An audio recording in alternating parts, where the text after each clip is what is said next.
India కూటమి నేతలందరికీ కూడా Rahul Gandhi dinner party arrange చేశారు. ఈ రోజు దానికి సంబంధించిన అప్డేట్ మనం చూస్తున్నాం. ఈ పార్టీకి సంబంధించి సోనియా, ప్రియాంకతో పాటు ఇతర ముఖ్య నేతలంతా కూడా కాంగ్రెస్ పార్టీ నుంచి హాజరవడం జరిగింది. అలాగే ఈ డిన్నర్ పార్టీకి సంబంధించి తెలంగాణ ముఖ్యమంత్రి రేవంత్ రెడ్డి కూడా హాజరయ్యారు. సోనియా గాంధీ, ప్రియాంక గాంధీతో పాటు ఇతర సీనియర్ కాంగ్రెస్ నేతలు కూడా హాజరయ్యారు. ఇదే అంశానికి సంబంధించి పూర్తి అప్డేట్ మా ప్రతినిధి ప్రసాద్ అందిస్తారు.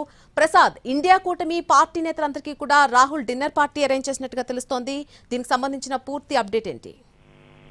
అంటే ఉత్తరప్రదేశ్ లోని రాయబరేలీ నుంచి ప్రాతినిధ్యం వస్తున్న రాహుల్ గాంధీ గతంలో ఏసీసీ అధ్యక్షుడిగా ఉన్నాడు. ఆ తర్వాత 12వ లోక్సభ ప్రతిపక్ష నేతగా కూడా ఉన్నారు.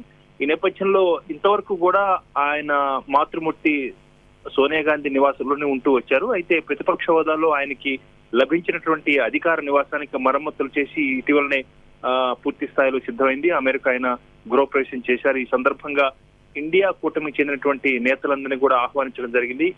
ముఖ్యంగా కాంగ్రెస్ పాలిత రాష్ట్రాల ముఖ్యమంత్రులు కర్ణాటక ముఖ్యమంత్రి సిద్ధరామయ్య, తెలంగాణ ముఖ్యమంత్రి రేవంత్ రెడ్డి, అదేవిధంగా హిమాచల్ ప్రదేశ్ ముఖ్యమంత్రి సుఖ్వీందర్ సింగ్ సుఖు, వీరి ముగ్గురుతో పాటు ఇటీవలనే రాజ్యసభకు ఎన్నికైనటువంటి కమల్ హాసన్, డిఎంకే నేతలు కవినిమొళి, అదేవిధంగా బాలు, సిపిఐ ప్రధాన కార్యదర్శి రాజా, దాంతో పాటు అఖిలేష్ యాదవ్ దంపతులు, శివసేన చెందినటువంటి ఉద్ధవ్ ఠాక్రే దంపతులు, వీరంతా కూడా స్వయంగా వచ్చి రాహుల్ గాంధీకి అభినందన తెలియజేశారు. నేషనల్ కాన్ఫరెన్స్ నేత ఫరూక్ అబ్దుల్లా, దాంతో పాటు పీపుల్స్ డెమోక్రటిక్ పార్టీ నేత మెహబూబా ముఫ్తీ, వీరంతా కూడా ఈరోజు తృణమూల్ కాంగ్రెస్ నేత ఎంపీగా ఉన్నటువంటి ఒబెక్ డెరాన్, వీళ్ళంతా కూడా ఈరోజు పూర్తి స్థాయిలో రాహుల్ గాంధీకి వచ్చి తమ యొక్క అభినందనలు, తమ యొక్క ఆనందాన్ని వ్యక్తం చేశారు.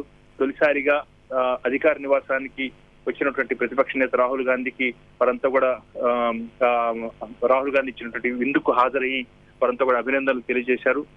ముఖ్యంగా ప్రియాంక గాంధీ, సోనియా గాంధీ చాలా ఉల్లాసంగా అధికార నివాస ప్రాంగణంలో అందరినీ ఆహ్వానించినటువంటి నేతలందరినీ కూడా సాదరంగా ఆహ్వానిస్తూ వారందరూ కూడా లోపలికి తీసుకెళ్లడం జరిగింది. ముఖ్యంగా కాంగ్రెస్ నేతృత్వంలో ఉన్నటువంటి ఇండియా కూటమి చెందిన నేతలంతా కూడా హాజరు కావడం ఇక్కడ ముఖ్యమైనటువంటి విశేషం. Right Prasad, thank you for the update.